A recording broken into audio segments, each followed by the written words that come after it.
스님 안녕하세요. 반갑습니다. 스님 오늘의 본문의 주제는 무엇인지요? 오늘은 네. 작아도 무시하면 안 되는 것들을 그 주제를 가지고 이야기해 보겠습니다. 예, 좋은 설법 부탁드립니다. 우리들은 흔히 겉모습, 학벌, 재산, 직위, 지역 등을 보고 사람을 판단하는 경우가 많습니다. 그렇죠? 네. 우리가 불자로서 복을 받으려면 차별 없는 평등을 실천해야 됩니다. 우리의 삶은 현재가 가장 중요하지만 그와 못지않게 과거, 미래도 아주 중요하죠. 정치인들의 청문회를 보십시오. 뻔뻔스러운 사람들이 아주 많습니다. 염치가 참으로 없습니다. 그래서 오늘은 네. 작아도 무시하면 안 되는 것들을 말씀해 보겠습니다. 네. 첫째, 어린 왕자. 어린 왕자 무시하면 안 되죠. 네. 둘째, 작은 불씨. 꺼진 불도 다시 보자고 했잖아요. 그 다음에 독사 새끼. 독사 새끼도 독이 많아요. 넷째, 어린아이, 어린 싹들. 또 다섯 번째, 거지. 스님도 거지예요. 아무리 작아도 불씨를 가벼이 여기지 말라. 우리는 사람을 나이에 두고 나이에 의해서 결정하려는 경향이 있습니다. 노인은 무조건 공경해야 한다는 우리 전통의 윤리관이요, 도덕관입니다. 물론 긴 세월을 경험한 사람의 충고는 받아도 하지만 반대로 젊다고 무조건 너희들은 아직 젊어서 모른다고 억압하려면은 아니 되는 것입니다. 그것은 나이 든 사람의 편견입니다. 요즘 젊은 세대들은 참으로 똑똑하죠. 그렇죠. 이제 고등학교가 의무교육이 됐어요. 그렇죠? 예, 맞아요. 그리고 대부분이 전문대 이상들입니다. 우리 학벌이. 세계에서 대학 졸업은 그것이 80% 이상이에요. 우리나라가. 아, 그래요? IQ도 세계에서 제일 좋아요. 부처님은 35세에 성불을 하셨어요. 아시죠? 그 당시 인도에서는요, 장로격의 사상가나 종교가들이 많았습니다. 그만큼 사람들은 이 젊은 성자를 업신여기는 경우가 많았습니다. 전통과 권위의식에 사로잡혀가지고요, 새로운 세계를 인정하지 않으려고 하죠, 우리 보통. 예. 후에 부처님의 제자가 된 코살라국의 바사이 왕도 6명의 당시 대표적인 사상가 이름을 대며 이들이 육사외도라고 그래요. 불교에서는. 예. 첫 번째 산자야, 이건 회의론자예요. 두 번째 아시타, 유물론 쾌락주의자예요. 세 번째 막갈리, 숙면론, 또 자연론자예요. 네 번째 브라나, 무도덕적론자예요. 다섯 번째 바크, 무일론자, 감각론자. 여섯 번째가요, 나간타라고도 하고 니간타. 이게 누구냐면 자이나 교주 시조를 말하는 거예요.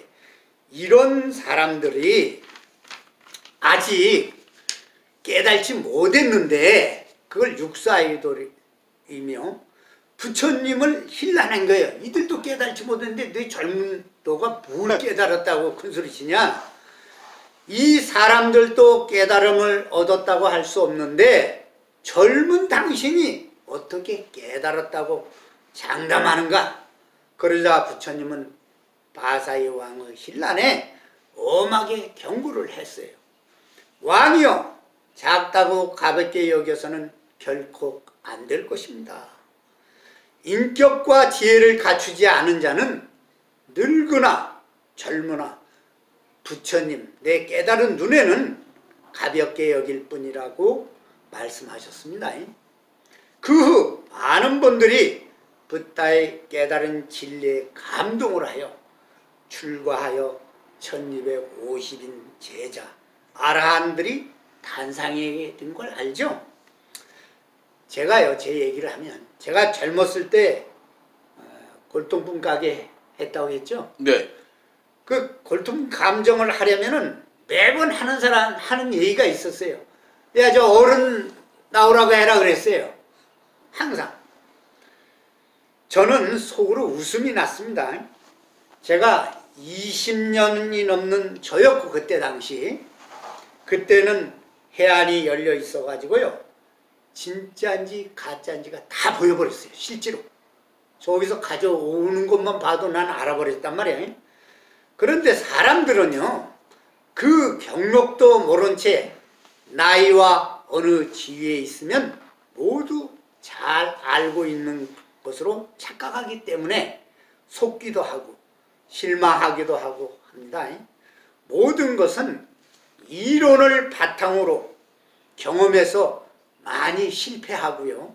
속아본 후에 진짜를 가려낼 수 있는 해안, 안목이 생기는 거예요. 제 경험에서. 오래됐다고 되는 것이 아닙니다.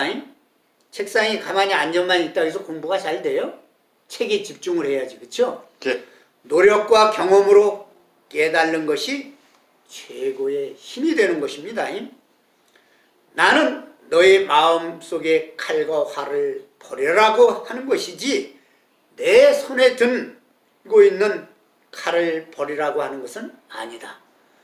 법구경 비유편에 나오는 부처님 말씀이에요. 왜? 겉으로는 항복했다고 하지만 속으로 항복 안 하는 사람 많죠? 본래 불교는 인도 전통 사상을 배청하면서 일어났으므로 부처님의 교단에 대해 시기하는 사람들이 아주 많았었어요. 칼과 활로서 부처님을 해치겠다고 부처님께 접근하는 자가 아주 많았었습니다. 실제로. 그러나 부처님은 육신통의 신통력과 세상의 진리로 그들을 모두 막고 따뜻한 말씀으로 그들을 교화, 포교로 그들을 뉘우치게 하여 제자로 받아들인 적이 많습니다. 유리성을 쌓아두니 화를 낸다 이런 말이 있어요. 왜 문을 열지 않는가? 먼저 칼과 활을 버려라. 마음속에 악심을 먹고 버리지 않고 어디 잡히기만 해봐라 하니 문은 열리지 않습니다. 왜 열리지 않는가? 다 버렸다고 하는데 속마음과 겉마음이 다르기 때문입니다. 우리 그렇죠? 손에 든 칼이 아니라 마음에 든 칼을 버려야 하기 때문입니다. 허공을 나는 새가 자취를 남기지 않듯이 수행자에게는 다른 뜻이 있을 수가 없다. 법구경에서 나오는 얘기예요. 스님과 목사의 이야기를 한번 해보겠어요. 두 사람이 어두운 숲속에서 길을 잃었습니다. 한 사람은 의심이 많은 목사였고요. 또 한 사람은 믿음이 독실한 스님이었습니다. 숲에는 사나운 짐승들이 울거리는 데다가 사방이 칠흑같이 어두워 위험하기 짝이 없었습니다. 그런데 갑자기 폭풍이 몰아치면서 번개를 쳤습니다. 그러자 순간 목사는 하늘을 올려다보고 봤고 스님은 갈 길을 살폈다고 합니다. 불교는 하늘의 종교가 아니라 땅의 종교입니다. 신을 찾아 헤매는 종교가 아니라 인간에서 출발해서 인간으로 돌아오는 종교입니다. 그래서 부처님은 단호히 말씀하셨습니다. 나는 이 세상이 영원한가 영원하지 않는가, 끝이 있는가 없는가, 영혼과 육체는 하나인가 둘인가, 사후에 극락이 있는가 없는가 대해서 단적으로 말하지는 않았어요. 왜냐하면 그것은 이 지혜와 법에 맞지 않으며 지혜와 깨달음으로 가는 길이 아니고 열반의 길도 아니기 때문이다. 그러면 내가 한결같이 말하는 법은 무엇인가 얘기했어요. 그것은 사성제, 고, 진, 멸도, 괴로움의 원인과 괴로움의 소멸과 괴로움을 소멸하는 방법이다. 이렇게 말씀하셨어요. 너희들은 마땅히 이 이치를 배워 알아야 하느니라. 현대인들은요, 알맹이가 아닌 겉모습에 매료 당하는 경우가 많아요. 그렇죠? 아, 그래요? 박사니, 교수니, 사장이니, CEO니 하는 명함에 존경을 나타나게 됩니다. 네. 그럴 때가 많아요, 우리는. 그러나 그같이 겉모습에만 매달려 자신을 잃어버리고요 사는 사람들에게 부처님은 참다운 삶의 문제에 관심을 돌릴 것을 촉구하면서 붓다의 깨달은 진리에 실천하라고 늘 말씀하세요. 네. 강조하고 계십니다. 우리가 살면서 보면요, 가진 자가 사기당하는 경우는 참 드물어요. 제가 보면 경우가 참 드물죠. 가진 자가. 만일 예. 있다면은 쓸데없는 더 많은 욕심 때문에 사기를 당하는 경우가 있어요. 특히 없는 자, 힘든 자가 사기당하는 경우가 많습니다. 네, 맞아요. 왜? 물에 빠진 자가 지푸라기에 잡기 없을수록 힘들수록 우리는 정신을 바짝 차리고 그 사탕 발림에 속으면 안 되는 거예요. 현실에서 지옥에 빠지지 않기 위해서 그런 거예요. 그래서 늘 불교에서는 평상심을 잃지 말아야 합니다 하고 가르칩니다.